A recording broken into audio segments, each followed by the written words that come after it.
Hi, this time we will be taking apart the old printer. So, let's start.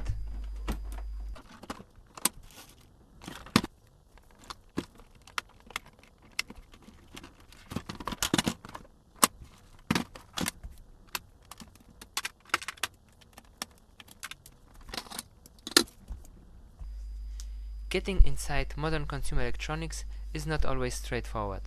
They are using nowadays a lot of clips instead of screws, and sometimes even gluing things down. Let's see if we can open this printer without having to break too much plastic.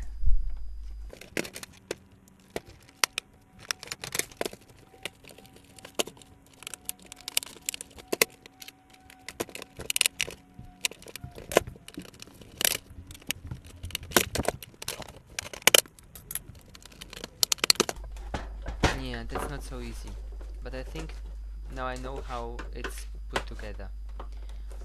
Let's see if I can take it apart properly.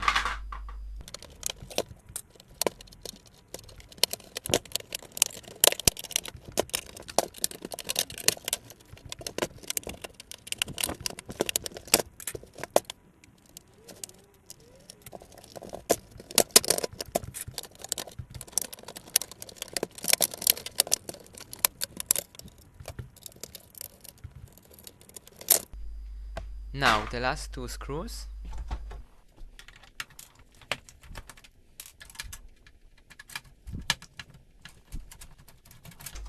And finally we are in. As it looks, the printer was quite heavily used.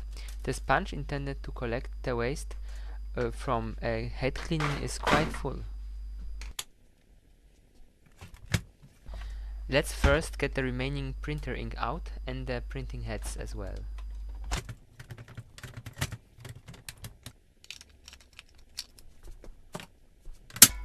Now we can proceed with the removing of the printer's interior out of the remaining casing.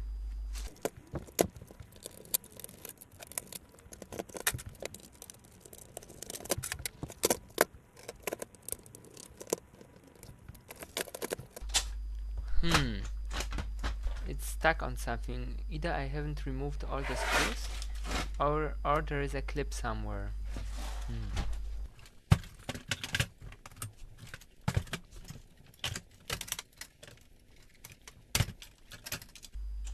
Let's first remove the motherboard. As it looks now, it already can be pulled out.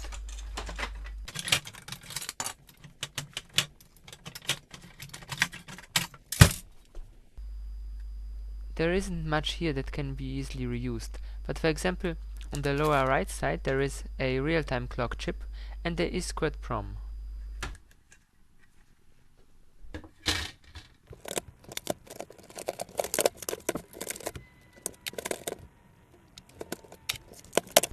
Finally, we got the main assembly out of the casing. Well, almost. As it appears, some of the tubing is stuck to the bottom of the main casing.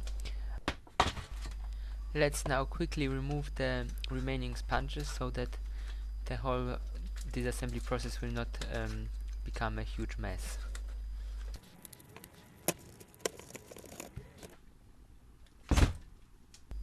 As you can see, taking apart the old inkjet printer can be really dirty. I think it's time to change the gloves for a pair of new ones. Now let's proceed with taking apart the main mechanical assembly of the printer.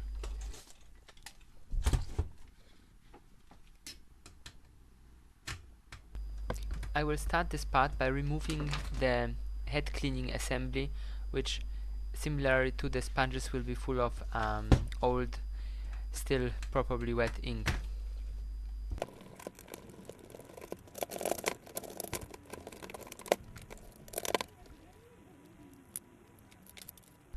I'm wondering what this could be. It looks like a solenoid with a tube attached to it. Could it be something like a pump, maybe?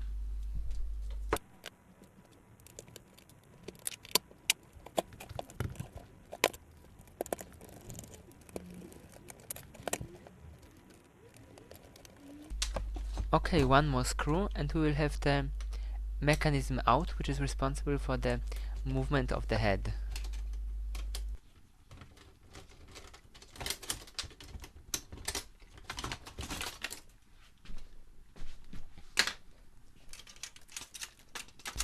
And here it is. Such assemblies have a few parts which can be reused very nicely. For example, the polished metal rod as well as the driving belt can be used to build a 3D printer, although you would need more of these parts than one inkjet printer can donate. Another thing that might be interesting is the linear encoder, which measures the position of the printing head while it moves.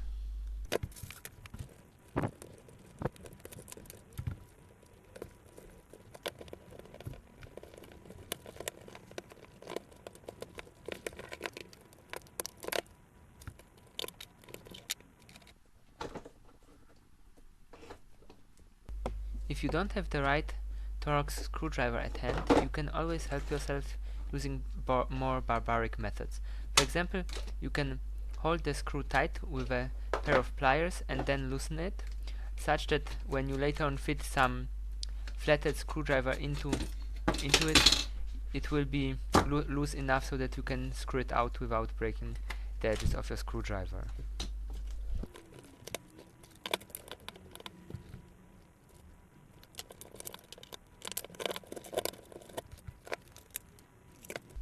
Finally, the last piece we have to take apart is the head slide assembly.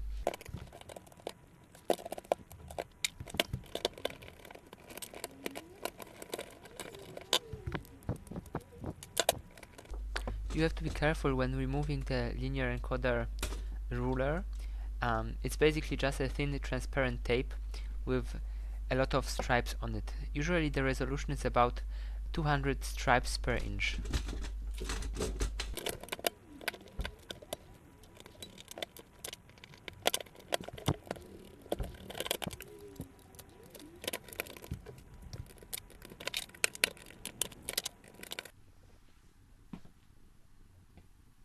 This is the second part of the optical encoder. It is an infrared diode together with two photodiodes. When the stripes on the strip move along, it makes a signal similar to, for example, a mouse wheel.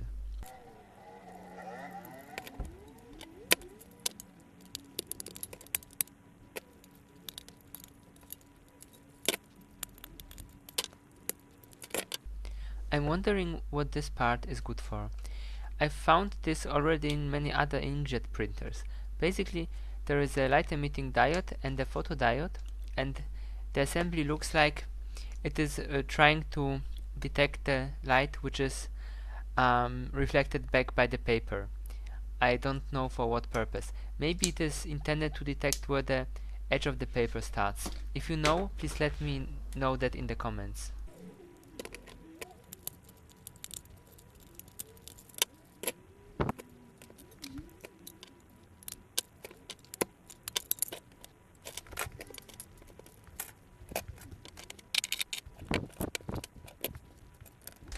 The printer is now in pieces, so we are done. I hope you enjoyed my video. If so, please thumbs up. Bye.